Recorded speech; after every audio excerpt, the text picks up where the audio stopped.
Hello, blessings to you, blessings, and good morning, blessings, and hello, whatever time of the day it is when you are watching this video.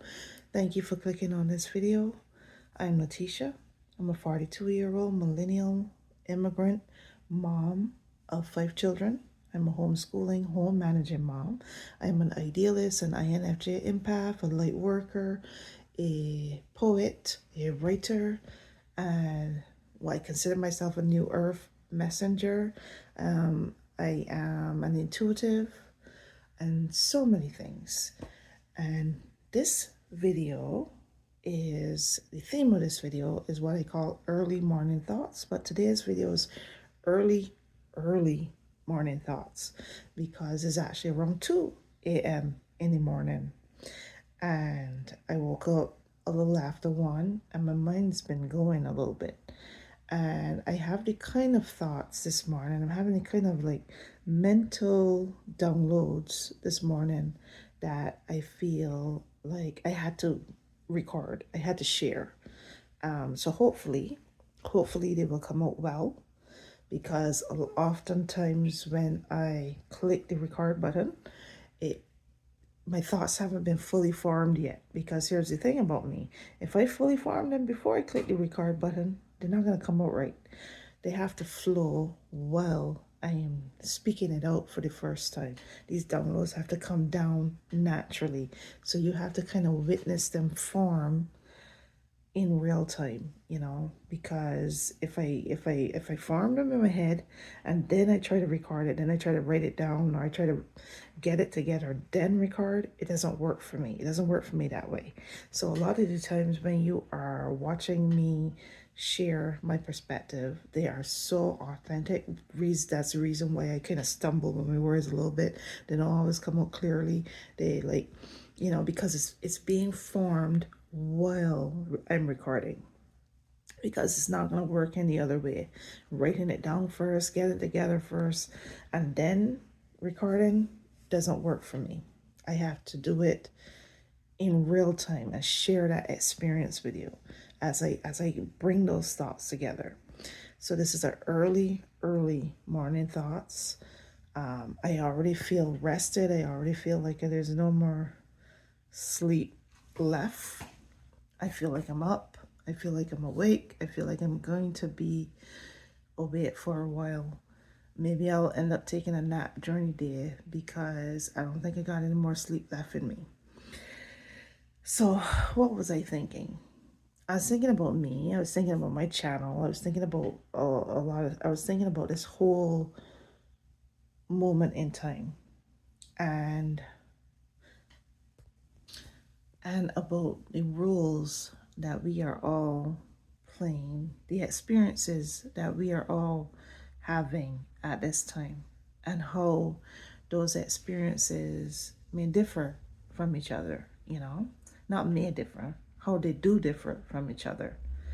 And by the time you get to see this recording, I would have posted today. Today I have a post schedule, another early morning post schedule, where I was sharing about the fact that my husband and I, over the weekend, my husband and I have been discussing for many years, but even more so now, every up and down, the conversation goes about whether to stay or whether to leave.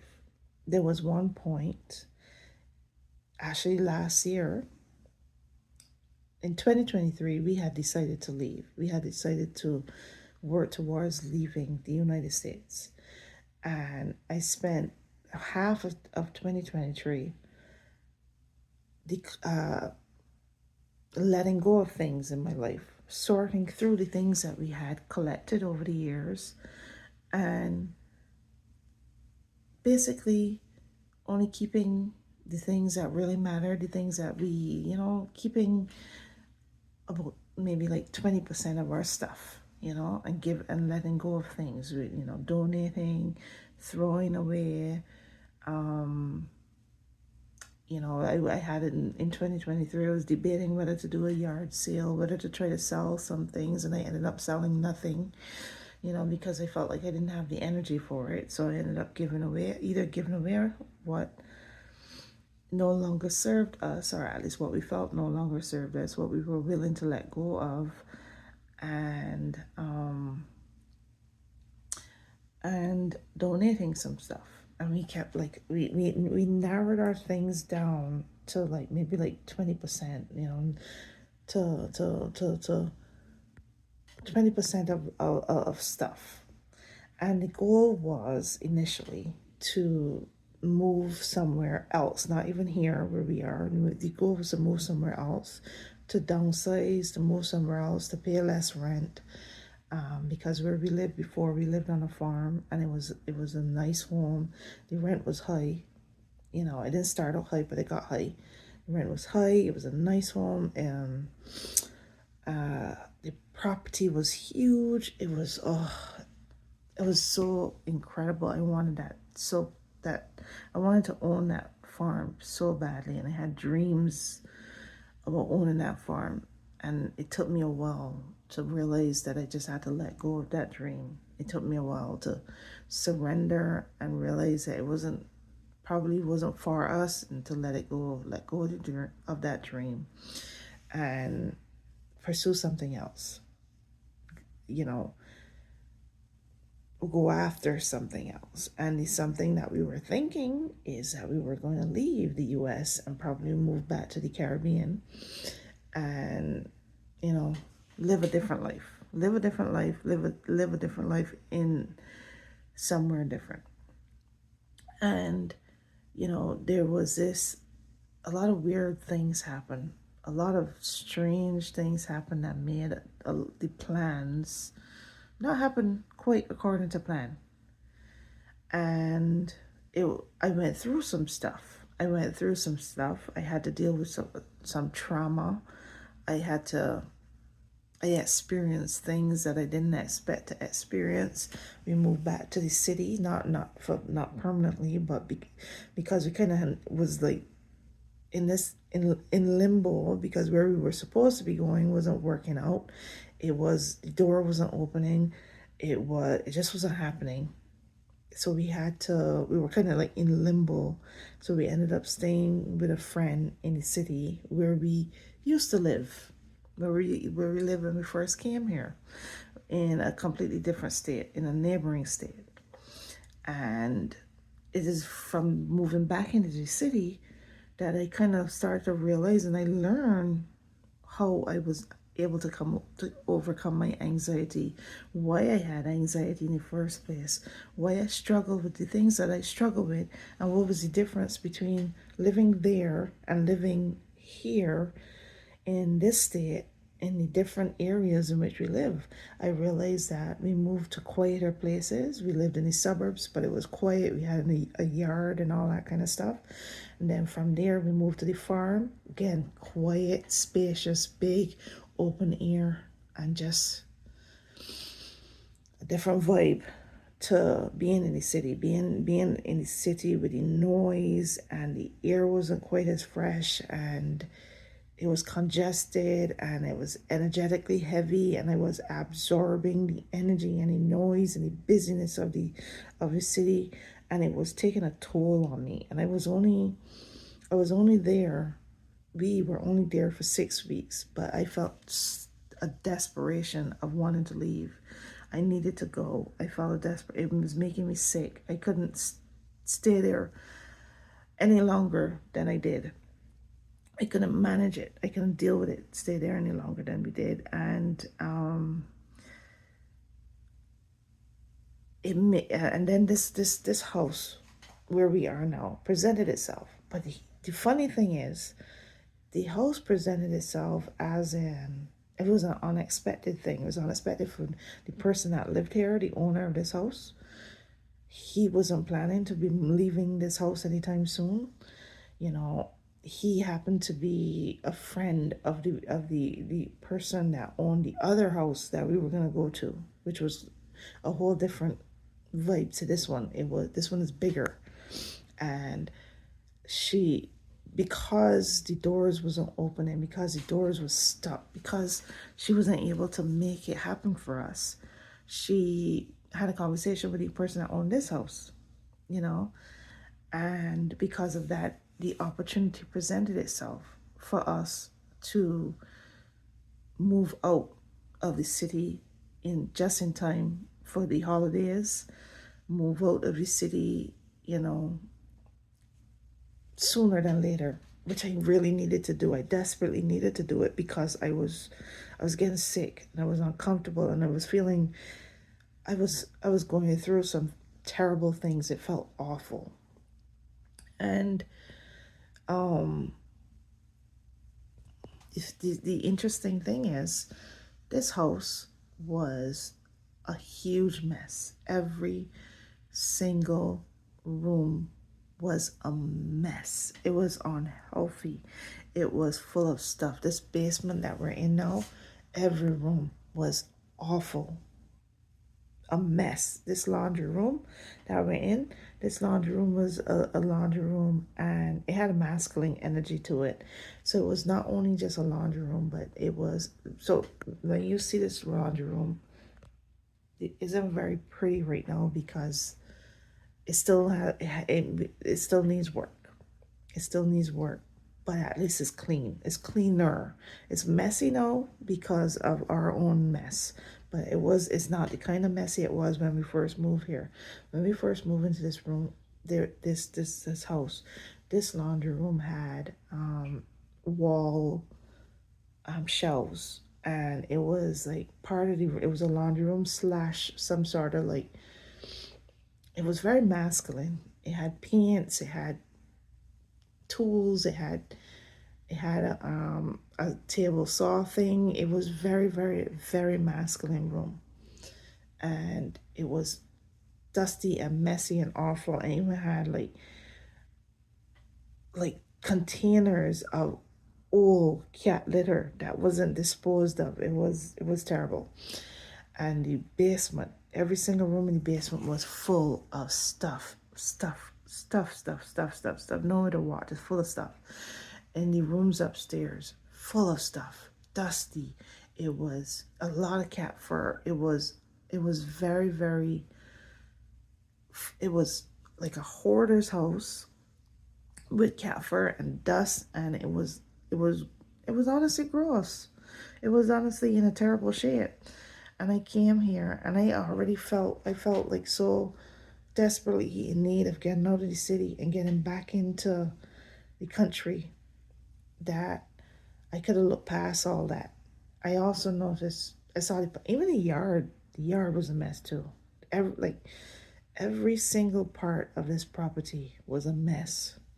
Like, it was not cared for. The person that lived here, you know, he had things happening, had things going on, and he just didn't take the time to care for the property. He just was surviving and just surviving and living here, you know. And I could see past all that. I saw the potential. I saw the possibilities, and it took us months, you know, to do one room at a time. One room at a time. It took us a while. Me and my husband had to sleep in the living room for a while before we could even get into our room. The first room we made available was a room for the kids, and one room at a time, you know, through the holidays in January, one room at a time. We cleaned and we threw a lot of things away, like 3 to 4 huge containers of trash, of old furniture, of things that just had to go, things that had to be disposed of and thrown away, and narrowed it down and kept the special things because they had some treasures in here. It was fun. It was a task. It was a lot of work. It was tiring, but it was also like treasure hunting because there wasn't just junk here. There were treasures here. There were beauties here, that had value. I know I got value, but the problem is for me is that I just am not the type to take the time to figure out how to sell things or how to get things to the right people, you know. So a lot of things end up being donated, and some of the things we kept. They're still here in storage, You know, this house has like some really, really old books and old treasures, things that are so old that I think that they have value in terms of, because they're old, because they're classic. Anybody that collects them, collect old stuff, would love them. The right people, if you can find the right people, they will love them. You know, so it was an experience that I spent like almost a whole year decluttering and sorting and learning about, examining my relationship to things. And it was like an emotional experience. It was like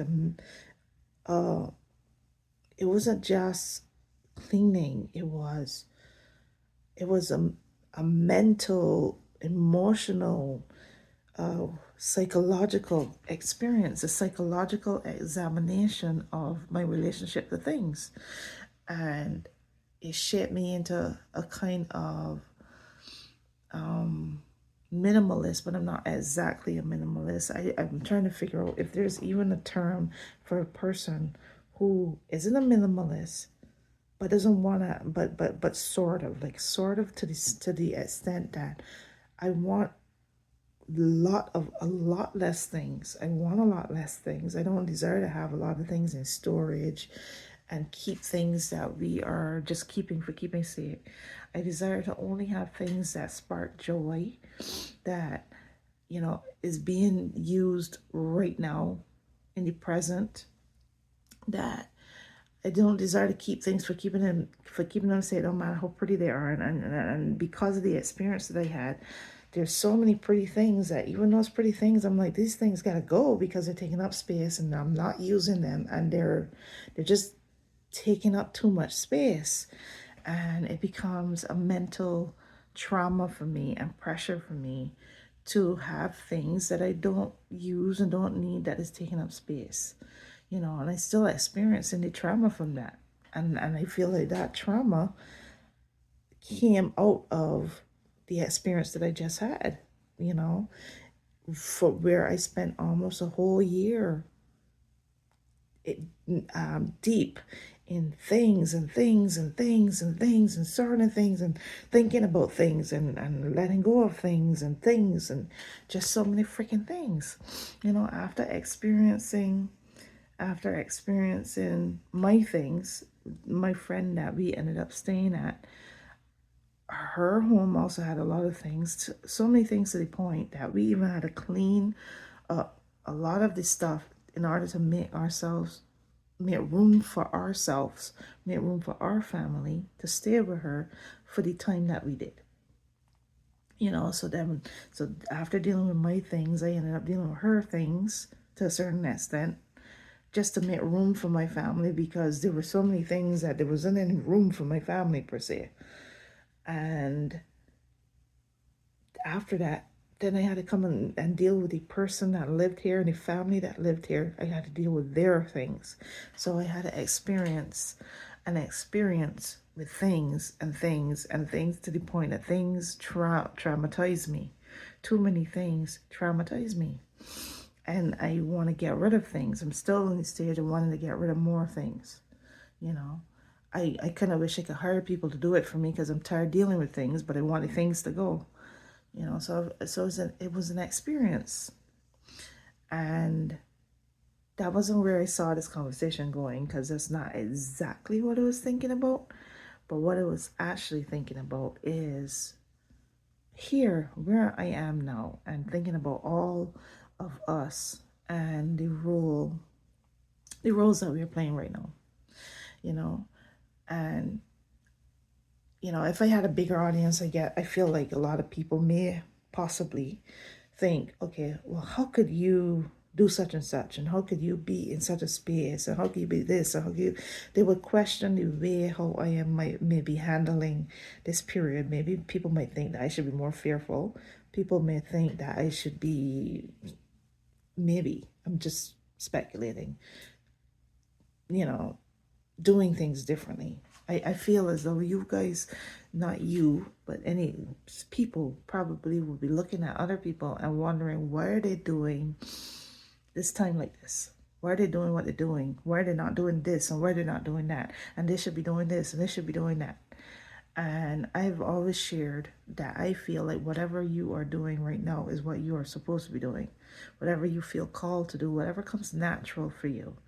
You know, if you feel liked in it, if you feel as though this is what you feel called to do, if this feels natural to you, that's what you're supposed to be doing. I was thinking about the 92%, the women. If you are a social media person, then you know the 92%. Those black women that have decided and have also told the guys, told the black men, told, told the black community to stay put, to don't get in the streets, to let other people do the protesting for a change, to stay out of these streets, to stay home, right? And in 92%, I don't watch a lot of the videos, but I do see those videos pop up in my feed. I see them by the title. I could get the vibe of what the video would be about by the title, and it does pique my curiosity. It's just that, as there's a lot of videos, there's a lot of people making content, and as I keep telling you, as I keep saying, I can't watch all of it. I can't watch all of it, and every topic cannot be my topic of interest, right? So, but I do hear about the 92%. I do watch videos of black content creators, especially women, and I hear them talk about the 92%. And, a lot of them made videos about, the difference with these protests compared to the Black Lives Matter protests and how the response was different. And I witnessed with the Black Lives Matter protests how they were agitators and how they were labeled and classified in wrong or spoken about in such a way, in such an ugly, terrible way, not missing the whole point, missing the message. And they were, how to say, what's the right word? Commandeered. When they were spoken about, like, by these right-wing networks, the conversation around them was awful. You could hear the way how is discussed. And honestly, anybody that says that this country is not racist, or that's not like one of its core personality types, one of the core flaws in the American personality, the American psyche, the American way, whatever the right word is there, is not racism, is lying and delusional, and just their eyes aren't open, because even me, I can see it. It's obvious. The racism and the difference between how, black people are looked at and talked about and criticized and,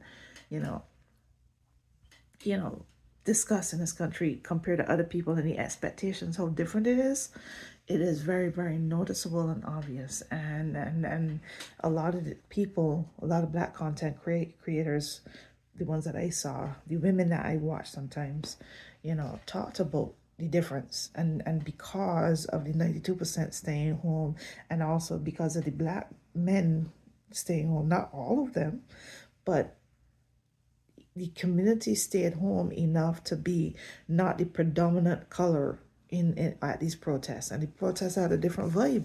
The protests had more of a peaceful, calm, non-violent vibe to it, lack of show, like the show of force from the law enforcement and all that was a little bit different, a lot different. And I think I gotta say, I absolutely agree with the 92%. I absolutely think that it is not for them to be in the streets. It's not. And I think that they know, they know it's a knowing, we're talking about the crown chakra, it's a knowing, it's a spiritual knowing that this is not for us. This is not our battle. We're not meant to be there in the streets. And I know that maybe some people from looking on the outside would think that they are disengaged, or they're out of it, or they're not in the fight. But the truth is, how I see it, is that being in the light and being in the joy and being in the creative space and being in whatever energy you feel called to is a part of the defiance and a part of the fight. It's a part of it because I honestly, like, I spent a lot of years of my life, I sacrificed a lot of years of my life trying to fight for democracy, and I'm still fighting for democracy, but in a different way. I'm still fighting for the future of the planet and the humanity and my future, my family's future, but in a different way, you know. But I spent many years of my life as a introvert, as a person that never followed politics, as somebody that had to play catch up just to understand what the fuck was going on, you know. That I had to really pay attention and learn and listen. And I watched the impeachment hearings, and I watched the January 6th hearings, and I've seen a lot of stuff. I've seen the evolution of where we are now. I've seen and listened, and I know how we got here. I know how we got here because I've been paying attention. I've been paying attention for a very long time. And I got on Instagram and I talked and I talked and I talked. I talked until I improved at talking and got better at communicating and just kept doing it and kept doing it. And I, at this moment, am currently working on getting my videos off of my old videos off of my Google account so I could stop paying for it, because I'm paying for a lot of Google storage. Getting them off of Google and putting it on an external hard drive so I could pay less for Google storage. And when I click on those videos that I've been recording since, whenever, and it astounds me that I'm actually having the same conversations that I've been having, that I've been talking the same way and having the same things. The only difference is that I got a little bit better and more evolved in my communication and in my understanding, and I developed my language, because a lot of the times when I started recording, I was telling people I am working on developing my communication skills. I'm improving my communication skills. This doesn't come natural or easy for me, but it comes a whole heck of a lot natural and easier for me now than it did when I started. And I still got a long ways to go, but I'm so much further than I was when I started. But the core of what I was saying still is the same. This core of what I have been talking about still is the same, you know. But the point is I've been doing this for a while, and I couldn't believe this is the thing that I was thinking about in my bed. That I felt like I had to get up out of my bed to come and share. And maybe I might go back in my bed later when I'm done. So the thing I was thinking about is that when election night happened, I couldn't believe that I was still going to have to go through more of this shit. I couldn't believe that we were still going to be talking about that guy. And we would still have to be looking at him and talking about him. He still would become the center of everybody's attention. And I was like, fuck no. It took me 2 days because I really grieved, but it took me 2 days to realize that this is a whole nother thing. But I realized some stuff, and but I got to the point, I evolved to the point where I was like, fuck no, I cannot listen to his voice. I cannot pay attention to him. I cannot look at him. He cannot be the center of my world any longer. And so my radical defiance became, I am going to live in the timeline that I was planning to live in anyway. I'm going to. I'm not going to do the things. I'm not going to participate in this timeline any way others may be called to do so. I'm not going to be, well, I never was going to be, because that's just not me. That's just not me. That's just not my calling. I'm not going to be a protester, but I never was going to be one anyway. I am not going to spend videos and videos and videos trying to save democracy anymore. Not because I don't think it's worth saving, and not because I come to realize that I can't save it by myself. I can't save it by myself. And I feel like a lot of people have to wake up, and a lot of people have to understand how their democracy works and how it worked So I do believe that the FAFO experience is important. I thought it would have been shorter, but the more I see how things are playing out, the more I realize that the FAFO experience has to be a lot longer, a lot more painful for a lot of people, because a lot of people have to wake up. A lot of people have to get over their apathy. A lot of people have to get over their someone's gonna save me mentality, and waiting to be saved mentality, and only expecting the leaders, the elected officials and the leaders and the politicians and the the people that was in leadership roles, only expecting them to be in the fight, expecting them to be in the fight on your behalf. People have to figure out what their role is in this moment, because I don't feel guilty, or I don't feel obligated to fight in the way that I did before, because I sacrificed 4 years of since 2020, when I started that. I was paying attention before that, but since 2020 is when I actually got into the actual fight, and I became a online political activist in my own way, as an introvert, as with the personality that I have, in my own way. And I think about a lot of the fights between me and my husband, and what was at the center of those fights? Actually, freaking Donald Trump. Not because we were fighting over or about Donald Trump, but because the old me was gone. The old me that wasn't obsessive and didn't pay attention, that had a life. The old me that was engaged with my family life was gone, and the new me that felt like I was a soldier in a war, in a spiritual battle, fighting a battle that I did not have the tools or the resources to fight, trying to build up my Instagram account, trying to reach enough people, even though it didn't come naturally for me, trying, like, I felt like a soldier in a spiritual war. I keep trying to warn people and talk to people, and I learned so that I could teach, learn so I could talk. And I was really, really disengaged from my family. I really was. And I didn't want to be, but I was, because I felt so pressured and obligated to, because I could see the problem. I could see what was coming. I could see where we were heading. And I felt so obligated to stop it. I wanted to stop it. And it's only when I realized that I couldn't stop it, as hard as I tried, I couldn't stop it. Something broke in me that night.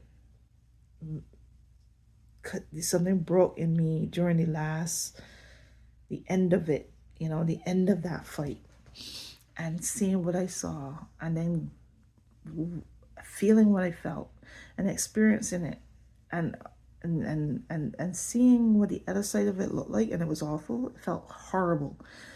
I realized that I had to do things a different way, because the way how I was doing it before, it didn't work. It didn't work. I couldn't stop it. And then I started to realize I can stop it by myself. And I can't have that pressure on me. And I also realized that the FAFO experience wasn't for me. I mean, at first, I got some serious joy out of watching FAFO videos. And because I felt like the people who had immediately regretted the mistake they made, and immediately felt the effects of what they'd done, I felt like they deserved it. And it brought me, I felt so much joy seeing their tears. That's the truth. Because I couldn't, anybody that did that, it felt so selfish to me. It felt so not well thought through. It felt so ridiculously stupid. I couldn't believe that people would have done that. After everything that we have seen, after all the information that has made itself available, it's just not like if people did not have the information, but they choose to believe what they've chose to believe. They chose to, for whatever reason, made that choice. And it was ridiculous. It was, no, I can be honest with you. I am absolutely convinced 1000% that he did not win legitimately, and he still didn't win. Despite all the people that did vote for him, I believe that he didn't win. I am what people will call blue lulu, but that's just a stupid term because it's not delusional. It is common sense. It is evidence. There are many people that are talking about all the reasons why he didn't win legitimately without they didn't win without cheating. They didn't win without help. You know, there was help in many, many, many different areas.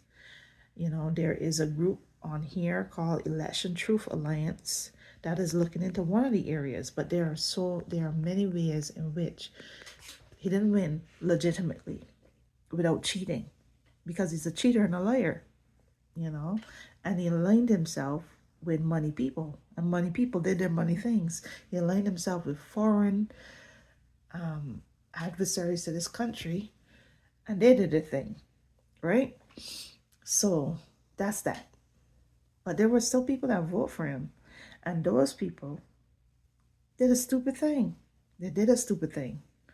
If especially if they aren't MAGA, if they aren't a part of the cult, and they made that choice anyway, I felt like they deserved every bit of the faffle that they experienced. Like, they deserved the divorce papers, and they deserved the disownment. They deserved not to have a relationship with their family anymore. They deserved to not see their family anymore. They deserved to be cut off. I don't know how I feel about them now. I don't know how I feel about these people now, to be honest. I really don't know. I haven't examined that. But I did get a joy from the FAFA experience at first. And, but then after a while, I realized that wasn't me. That wasn't for me. I wasn't supposed to be a part of it. I wasn't supposed to be consuming it all the time. And where I am now is where I evolved to, where I was moved to. I was moved to get off of Instagram and to not only get off, but delete all my accounts and just cut it, like just delete everything. And I was moved to start this. I did start it before, but to focus on my YouTube channel, and I was moved to where I am now. And the more I shifted, the more I moved into the more I shifted, the more I became this person, and this person is moving in a creative space. I've shared with you that I feel as though in this season, I feel like a lot of us that are light workers are in the light, not in the fear, not in the spirit of the fear, not in, in a lot of us that are in our joy creative space. We have chosen our timeline, and we've chosen not to be a part of that story, and to have that crusty old dude and the billionaire idiots that surround him, and the ideological idiots, the ideological fools that surround him, all the idiocy that is around him, and that energy. I've chosen not to have that be the center of my attention. I've chosen that I'm going to be in my creative season, my joy season. So I don't spend a lot of time on social media, like scrolling and consuming. I don't consume as much, and I'm very particular with what I consume. And I keep there's a certain level of awareness that I have in terms of what's going on, but not in the terms of the details, not in terms of knowing all the things, because I feel like I don't need to know all the things. I feel like I don't have to watch this entire thing play out. There's just this awareness of what is going on, maybe with the purpose of transmuting, focusing light energy. I thought the other day that I'm going to print off pictures of the people in the Supreme Court is an idea that came to me, especially Amy Coney Barrett.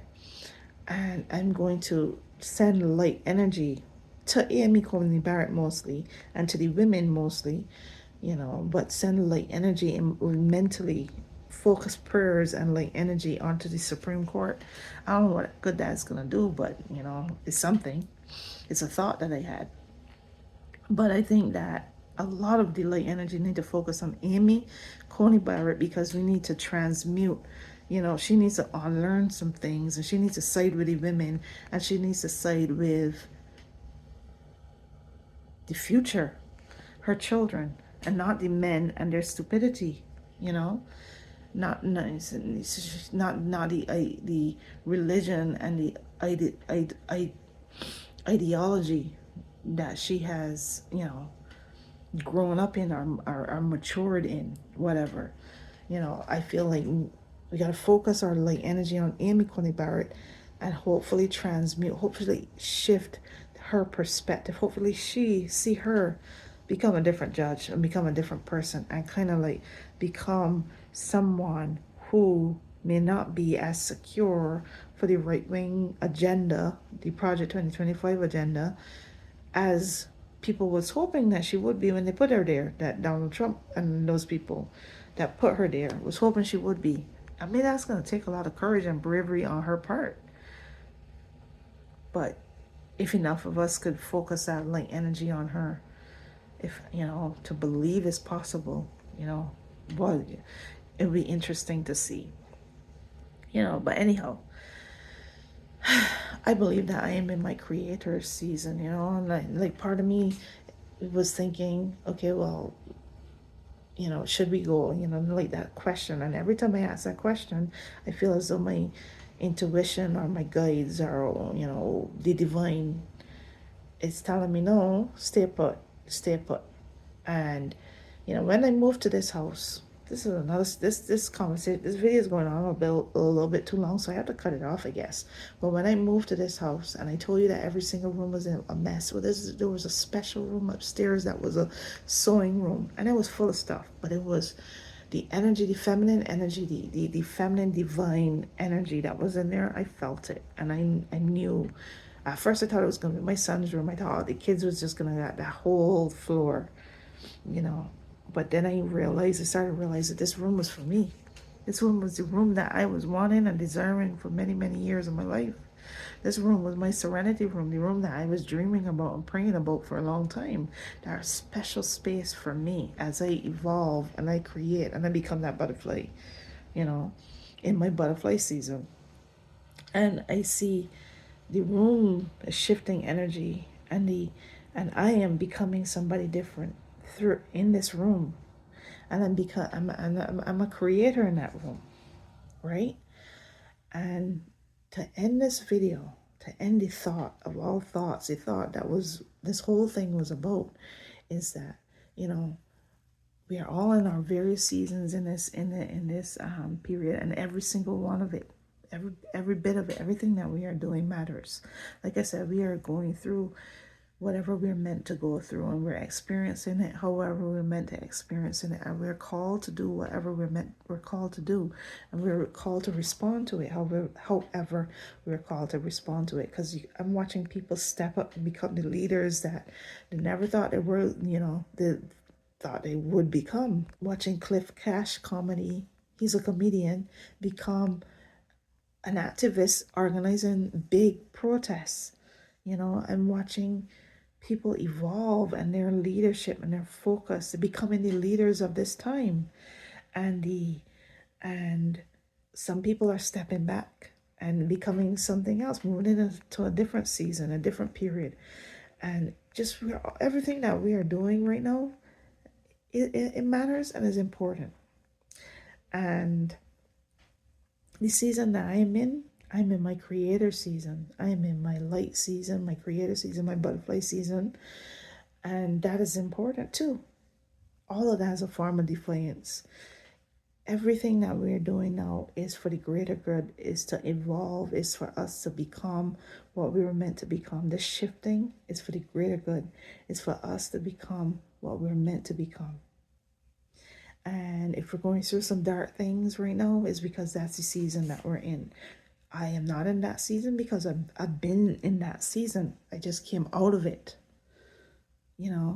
I just came out of it. So I am in my season where I've chosen my timeline, and my timeline is a timeline of light and creativity and love and joy and color, and not having these idiots be the center of my attention.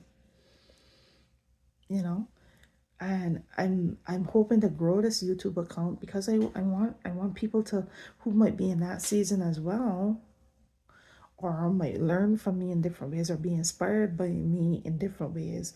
I want them to find me.